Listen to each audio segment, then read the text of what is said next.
সালাত, সিয়াম, হজ, জাকাত, তাসবিহ, তাহলিল সবকিছু হবে রসুলের তরিকায়। শবে বরাত বিদআত, হালুয়া রুটি বেদাত, কুলখানি বেদাত, কিয়াম মেলাদ চেহলাম বেদাত, এগুলি বেদাত, এগুলির সাথে কোনো সম্পর্ক নেই। ফরজ সালাতের পরে সম্মিলিত মোনাজাত বিদআত, বিদআত। অতএব বিদআত, কেননা রাসূল সাল্লাল্লাহু আলাইহি ওয়াসাল্লাম করেননি। ফরজ সালাতের পরে কি করতে হয়? ফরজ সালাতের পরে বলতে হয় আল্লাহু আকবার, আস্তাগফিরুল্লাহ, আস্তাগফিরুল্লাহ, আস্তাগফিরুল্লাহ। ও তো বুখারী মুসলিমে আছেই। বুখারীর হাদিসে 843 নম্বর হাদিসে আছে, রাসূল সাল্লাল্লাহু আলাইহি ওয়াসাল্লামের নিকটে এক গরীব ব্যক্তি এসে বলেন, আল্লাহর নবী, ধনী ব্যক্তি তো হজ করে নেকি নিয়ে নিল, যাকাত দিয়ে নেকি নিয়ে নিল, আমরা তো ধনীদের মতো নেকি ইনকাম করতে পারি না, ইবাদত আমল বলে দেন। রাসূল সাল্লাল্লাহু আলাইহি ওয়াসাল্লাম বলছেন, তুমি যদি ফরজ সালাতের পরে 33 বার সুবহানাল্লাহ বলতে পারো, 33 বার আলহামদুলিল্লাহ বলতে পারো, 34 বার আল্লাহু আকবার বলতে পারো, ধনী ব্যক্তি হজ যাকাত আদায় করে যত নেকি হবে, তুমি এই তাসবিহগুলি ফরজ সালাতের পরে যদি পাঠ করতে পারো, আল্লাহ তোমাকে কবুল হজের নেকি দিবেন। ও তো হেদায়েত আছেই। আল্লাহ বলছেন, ওয়ামা ইউশাকিকির রাসূলা মিন বাদি মা তাবায়্যানা লাহুল হুদা। প্রকাশ্য হেদায়েত আসার পরেও যারা রাসূলের বিধানের বিরোধিতা করে, রাসূল সাল্লাল্লাহু আলাইহি ওয়াসাল্লাম এর হেদায়েত আছে। সূরা নিসা 115 নম্বর আয়াত আল্লাহ বলছেন, রাসূল সাল্লাল্লাহু আলাইহি ওয়াসাল্লামের হেদায়েত আসার পরেও যারা বিরোধিতা করে, আপনি যেখানে যে আমলি করেন সেখানে রাসূলের হেদায়েত আছে।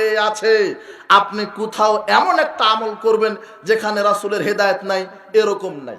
দেখান, আপনি বাড়তি শুধু বেদাত করে নিজের উপরে পাপ চাপিয়ে জাহান্নাম খরিদ করছেন। যত বিপদে আসুক না কেন, আপনি আহলে হাদিস মানুষ, আপনাকে আজ জোরে আমিন বলার কারণে, আপনাকে রাফালে আদায় করার কারণে, 8 রাকাত তারাবি পড়ার কারণে, পায়ের সাথে পা লাগিয়ে দেওয়ার কারণে, শিরক বেদাতের বিরুদ্ধে কথা বলার কারণে মসজিদ থেকে বাহির করে দিতে পারে, গলা ধাক্কা দিয়ে বাহির করে দিতে পারে, মসজিদ ভেঙে দিতে পারে।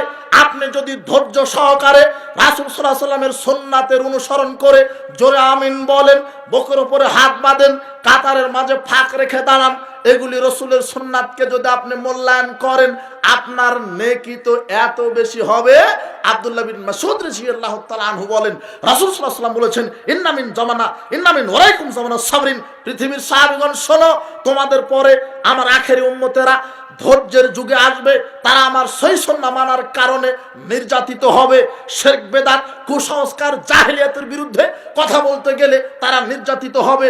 ওই সময়তে আখেরি জামানার আমার একটা উম্মত যদি আমার একটা সুন্নাতকে আঁকড়ে ধরতে পারে, লিল মুতামাসসিকি ফি আযুল খামসিনা শাহিদাম মিনকুম, তাহলে ওই ব্যক্তির নেকি হবে 50 জন শহীদদের সমান।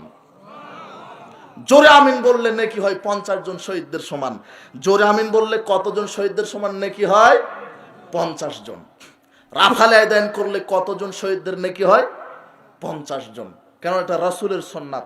রাসূল সাল্লাল্লাহু আলাইহি ওয়াসাল্লাম বলেছেন, আমার সুন্নাতকে শেষ জামানায় যারা আঁকড়ে ধরবে তাদের নেকি কতজন শহীদদের সমান? 50 জন। ধৈর্য ধরবেন সার্বিক জীবনে। আল্লাহ বলছেন, পৃথিবীর মানুষ, তোমরা যদি ধৈর্য ধারণ করতে পারো, একদা সদমাতিল উলা, প্রথমে ধৈর্য ধারণ করো। রেগে গিয়ে মানুষকে গালি দিয়ে পিটিয়ে তারপরে বলো না, যাক যা পিটিয়েছি গালি দিয়েছি এখন ধৈর্য ধরলাম, এরকম নয়। বিপদ এসেছে, সাথে সাথে ধৈর্য ধরো। একজন মেরেছে, রাসূল সাল্লাল্লাহু আলাইহি ওয়াসাল্লামকে সাদ বিন আবি ওয়াক্কাস রাদিয়াল্লাহু তাআলা আনহু বলছেন, আল্লাহর নবী, যদি আমার উপরে মানুষ অত্যাচার করে, আমাকে যদি মারে, আমার কি করণীয়? রাসূল সাল্লাল্লাহু আলাইহি ওয়াসাল্লাম বলছেন, তুমি আদমের 2 ছেলের মতো 1 ছেলের মতো হও, 2 ছেলের সন্তানের মধ্যে 1 ছেলের মতো হও।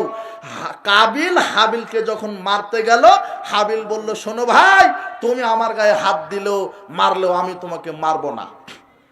আপনার উপর অত্যাচার করলে আপনি অত্যাচার করেন না, প্রথমে ধৈর্য ধারণ করেন। যদি প্রথমে ধৈর্য ধারণ করেন বিপদে, আল্লাহ বলছেন, লাম আরদালাকা সাওয়াবান, আমি তো তোমাকে নেকি দিয়ে সন্তুষ্ট হব না, আমি তো তোমাকে নেকি দিয়ে সন্তুষ্ট হব না, দুনাল জান্নাহ, তুমি যে ধৈর্য ধারণ করেছো এই জন্য আমি তোমাকে যেটা দিয়ে সন্তুষ্ট হব, সরাসরি জান্নাত, তোমাকে জান্নাত দিয়ে আমি সন্তুষ্ট হব। কাজী আপনি রাসূল সাল্লাল্লাহু আলাইহি ওয়াসাল্লামের সুন্নাতের উপরে টিকে থাকেন। রাসূল সাল্লাল্লাহু আলাইহি ওয়াসাল্লামের সিস্টেম তাসবিহ তাহলিল করা, আয়াতুল কুরসি পাঠ করা। কেউ যদি বলে সুবহানাল্লাহিল আযীম ওয়া বিহামদিহি, একবার পড়লে জান্নাতে একটা খেজুর গাছ, দুইবার পড়লে 2, 100 বার পড়লে 100টা খেজুর গাছ জান্নাতে। কালিমাতানে খফিফাতানে আলাল লিসান সাকিলাতানে ফিল মিজান হাবিবাতানে ইলার রহমান।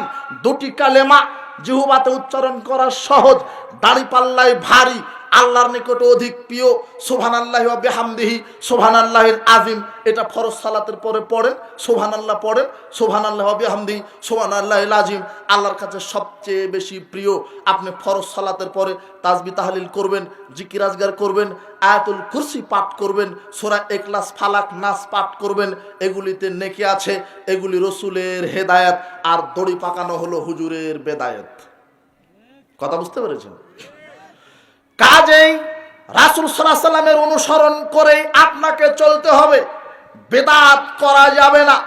রাসূল সাল্লাল্লাহু আলাইহি সাল্লামের প্রত্যেকটি জায়গাতে হেদায়েত আছে।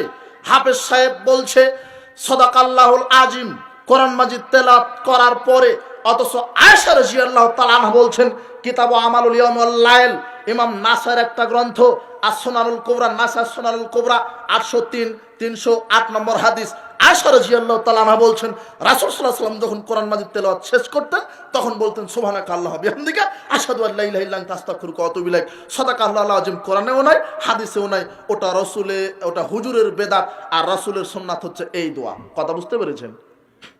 আমল যত ভালো হোক, রাসূলের নির্দেশনা যদি না থাকে আমল বাতিল হবে। আয়েশা রাদিয়াল্লাহু তাআলা আনহা বলছেন রাসূল সাল্লাল্লাহু আলাইহি ওয়াসাল্লাম বলেছেন মান আমিলা আমালান, যে ব্যক্তি কোনো আমল করলো লাইসা আলাইহি আমরুনা, সেই আমল আমি মুহাম্মদ সাল্লাল্লাহু আলাইহি ওয়াসাল্লাম করতে বলিনি, ফাওয়ারাত, তাহলে সেটা বাতিল হবে। আমল যতই ভালো হোক, যদি রাসূলের তরিকায় না হয় তাহলে আমল বাতিল হবে।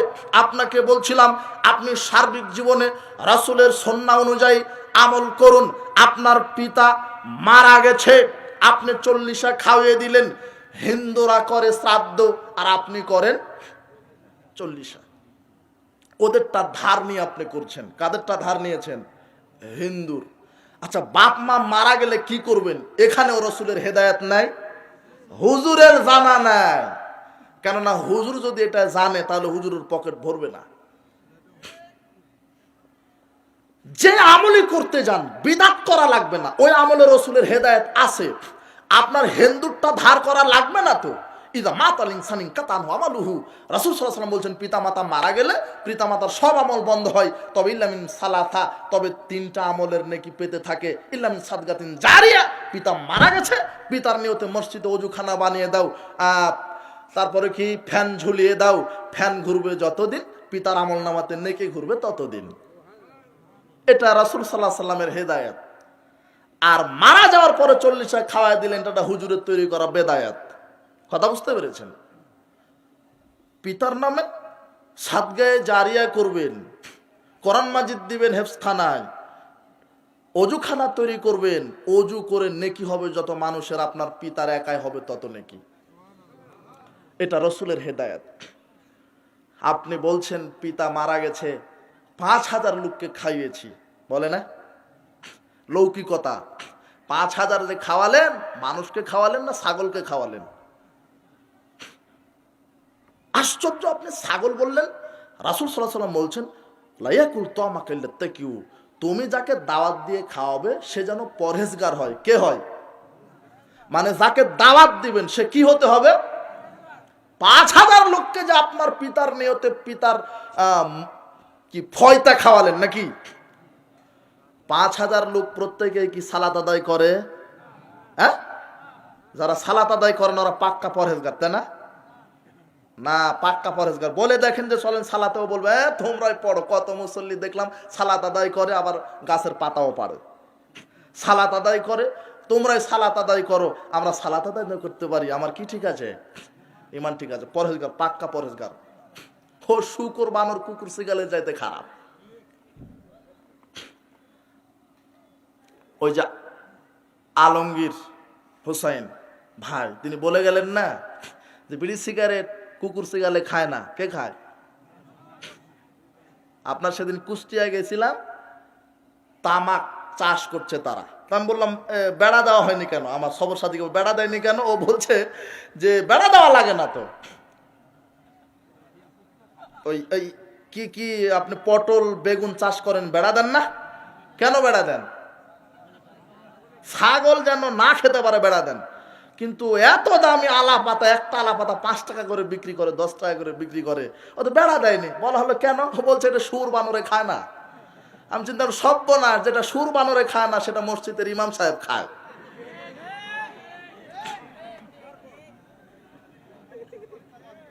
আশ্চর্য কথা, যেটা কুকুর শিগাল বানর শুয়োরে খায় না সেটা কে খায়? মানুষ না, হুজুরে খায়। আবার বলে মকরুহ, মকরু বলছে। হুজুরি মকরু, হুজুরি ঠিক নাই, ঘাট ধরে বাহির করে দিবেন, ও ইমাম হওয়ার যোগ্যতায় রাখে না। কথা বুঝতে পেরেছেন? মানসার বাল খামরা সাকেরা লাম তুকবাল সালাতুন আরবানা সাবাহ, যে ব্যক্তি একবার জর্দা মুখে দিবে তার 40 দিনের সালাত আল্লাহ কবুল করবেন না। ও ইমাম হবে কখন? কথা বুঝতে পেরেছেন? যে ব্যক্তি একবার জর্দা মুখে দিবে তার 40 দিনের সালাত হবে না, ও ইমাম হবে কখন?